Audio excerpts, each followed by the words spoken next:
I'm Sara Habibipour. I recently graduated with my Bachelor's of Science in Microbiology, Immunology, and Molecular Genetics at UCLA, and I also did the Global Health minor. I connected with a social worker in Skid Row, and I was introduced to her as a thought partner, and we were walking and talking through the Skid Row community one day, and sort of just based off of our conversation before we parted ways, she's like, there's a couple people I need you to meet. I think you'd really get along with them. And so she introduced me to who I now call my street mom and dad, Amelia and Pastor Blue, and introduced me to the Street Sanctuary, which is a project that Blue had founded several years ago based on his own lived experience in Skid Row. And the vision is to have a 24/7 outdoor community space, safe haven for the most vulnerable residents of Skid Row, a resource center, community building space, and that's what it remains today, by and for the people of Skid Row. It's one of the most preserved communities in Los Angeles, and because it's mostly outdoors, people are on foot, not a lot of screen time, it's just this natural hub for community building. People are constantly taking care of one another in the most grassroots and radical ways, whether it's sharing food and clothes or through community barbecues, through playing dominoes on the sidewalk. There's always this sort of sense of natural community building happening in Skid Row. Of course, it's shaped by extreme poverty, homelessness, drug use, mental health crisis, deep collective trauma, all of these things related to systemic oppression. And that cannot be overlooked, and it should not be overlooked, but it's not the only way to understand Skid Row. And I think when one questions, their worldviews and their assumptions and what they think that they know, and spend time in the community, they would really see that it is a community deeply rooted in radical love and mutual care. The Skid Row community it's a problem-solving community, out of necessity, out of resilience, out of resistance. It's this community that is very much creative, always constantly problem-solving. There's a lot to learn. Blue's been key in creating the sanctuary, and without him, there probably would not be a sanctuary today. The community also carries a lot of the community building now. Even if him and Amelia aren't there, community still provides resources for each other. We sort of have community agreements and rules that happen. For example, don't stand in the middle of the walkway is one of the rules, so everyone can see what's happening. People think that it's kind of like Blue's rule to tell people, get out of the middle of the walkway, and he does, but when he's not there, people assume that role for each other. So it's sustained by community. As far as, that space being created in the first place, I think there's been many cases across the world of sort of more collective leadership that has been, successful.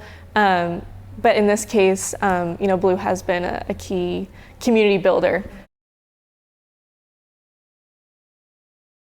There's a lot of people who come into Skid Row and intend to do good work, but people see through it. I learned that there's nothing formulaic about engaging with the community.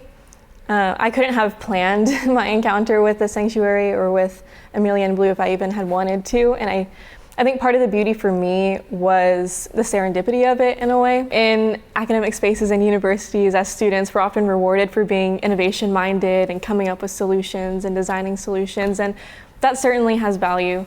But I think in this context, at least in my experience, there's been greater value in humility and in just showing up and being willing to do whatever task that needs to be done, like taking out the trash, sweeping the floor, playing dominoes, handing out food at the community barbecue. Simple things that the community is already doing. I found that my values aligned with the people of the sanctuary and with the vision of the sanctuary, and I think that is what allowed for me to be useful and for my involvement to grow organically over time. I think, for anyone who's interested in being involved or being useful to a community, to first reflect, to question, what is it that I believe in? Why do I want to help? What is the kind of world that I'm working towards? And what kind of engagement best aligns with those values? And I think, asking yourself those questions is not easy and it's time consuming, but I do think that it's worthwhile because ultimately it shapes where you show up, how you show up, and how you can meaningfully engage with the community organically and grow that involvement over time. I found family in Skid Row, which I was not anticipating at all. I kind of came in not knowing what I was getting myself into, who I would meet. I didn't even know really what I'd be doing. I just kind of kept showing up and doing things day by day as they came up. So yeah, I did not anticipate finding the social support of my own and finding that family. And I think the closest and the most valuable relationships that I have today have come from the streets of Skid Row. And I can't imagine a world without those relationships. They're my mom and my dad. It started as a joke. So there's a large population of Venezuelan and Colombian migrants on one of the streets, and we were walking over there one day with some water and supplies and stuff. And one of my friends, he's Venezuelan, he asked me, he was like, "Is that your mom?" To her, and she looks very young. And so a lot of people call us they're like, "Oh, you sister or something?" But he goes, "Is that your mom?" And she was like, "I don't look that old." And so it's just become this joke, so we tell people, I'm like, "Did you know this is my mom?" Biologically, this is my mom. People are like, "No way, that's your mom." And so if you ask anyone in Skid Row, they actually think she's my mom. They're partners, and so Blue's my dad, and they give me life lessons. Everything that I've learned is, from the community, and it's also from them. They teach me all that I know about community engagement, how to show up in a community that isn't initially your own. As far as social support, when I need someone to talk to, when I need advice, I go to mom and dad, and there's a lot of experiences that I've had in Skid Row that it's hard for other people to understand, or it's hard for me to explain to other people. There's a lot that, you see and that you carry being in Skid Row, and if I were to go to a friend or even my biological mom and dad, for advice or something, it's just hard because I feel like I'm the only person that has experienced that, but I'm not, because there's this whole community of people that I'm experiencing with and going through these day-to-day struggles with, the highs and the lows. I can go to my street family and we sit around the Domino's table and we talk about what happened today and what's on our mind. Free Your Mind Friday, we call it. We sit around the Domino's table and free our minds. What went on this week? That was crazy. Let's talk about that. When it comes to justice, I think any serious work needs to begin within ourselves and an interrogation of our own worldviews and our own assumptions and biases, and especially those that may unconsciously be rooted in dehumanizing ideologies or harmful ideologies.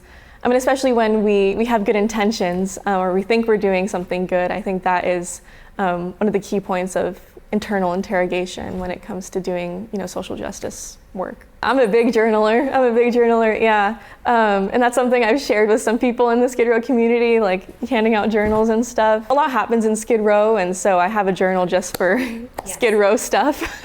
Skid Row journal, the good and the bad, and everything in between.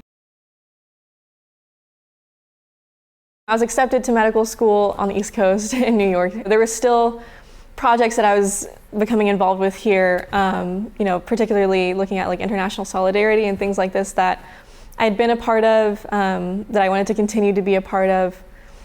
So I made the decision to accept, my offer, but to defer matriculation for 1 year so I could spend more time, full-time at the sanctuary. I will be gaining a medical education through an institution that is actively oppressing these people, and that is something I'm thinking about constantly. How am I going to navigate this? Just constant self-reflection and interrogation. Community is not something external to health, or it's not something adjacent or supplementary to health, but it is in my experience in Skid Row, a primary form of health itself. These existing fabrics of collective care, of radical love and mutual aid, where people have long been taking care of each other and finding ways in problem solving to take care of each other. People have been doing it for a long time, and they'll continue to do it. And thinking about how that is healthcare itself, outside of an institution delivering healthcare. How's the community already providing its own healthcare? Taking those two worlds together and constantly interrogating and reflecting within myself, how am I navigating this? There's so many stories, and everyone's story is different. But I think a common thing between many of these stories is that people lack social support. And the beauty of the sanctuary and why I stick around is because it is this community and this family for so many people. And I think it's something that is not valued as it should be, like in conversations about homelessness, for example. There's a lot of talk about housing first, mental health care first, all of these things. But what we've yet to hear is the value of community. You can put someone in a home in Hollywood who has been in Skid Row for 30, 40 years, for example, and you can put them in an apartment in Hollywood. And then you find out that, they died in that apartment. It's because they've had their social support here in the community for so many years, and you isolate them from that social support. And yes, there's a roof over their head, and, we would say that's good, you're sheltered. But the understanding of community, of home, is different for so many people. And you see so many people who get into some sort of housing program who keep a tent on the street because that's their community, who leave their programs and come to live on the street full time because that's their community, that's their social support.